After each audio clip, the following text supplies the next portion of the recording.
কি রে ভাই এই র্যান্ডম পাবলিকদের নো রিভাইভের চ্যালেঞ্জে তো আমি সবার আগে মরবো মনে হইতো ছি ভাই খারাপ পিকের মধ্যে নামায় মাইরা ফেলতে চাইতেছিলাম এখন দেখি খারাপ উল্টা হচ্ছে ভাই আমার তুই এন্ড এই তালে তালে আমি একটু দূরে এসে পড়ছি ছি আমি যে ইমোটে ক্লিক করে ইও দেই ওই ইমোটে রবীন্দ্রপুটে এই ইমোট রেখে দিয়েছে দেখো না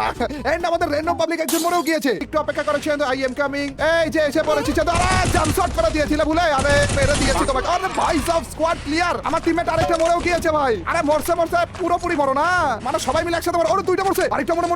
মরেছে ভাই লাস্ট পাবলিকে তিনটা মরছে ভাই এইবার ওদেরকে রিভাইভ কে দিবে ছি ভাই এই টিমমেটরা যদি আমার এই ভিডিও দেখে থাকো আগে থেকে সরি বলে নিতেছি হ্যাঁ এই চান্দুরা এখন আমার জন্য অপেক্ষা করবে যে কখন আমি ওদেরকে রিভাইভ দিব কিন্তু এরা তো জানে না ওদেরকে আমি এই পুরো ম্যাচের জন্য আর কখনো রিভাইভই দিব না গাইস এরকম সিচুয়েশনে যদি তোমরা পড়তো তোমরা কি করতে কমেন্ট সেকশনে জানিয়ে দিও খারাপগুলো আমাকে ভেন্ডিং মেশিন মার্ক করে দেখা দিতেছে যে ভেন্ডিং মেশিনের কাছে যাওয়ার আমি কি করবো জানো টুং শহরকে নিয়ে ভেন্ডিং মেশিন পর্যন্ত যাবো যাওয়ার পরে যে টুং শহরকে দেখিয়ে এই ইমোটটা দিব তারপরে যে চলে যাবো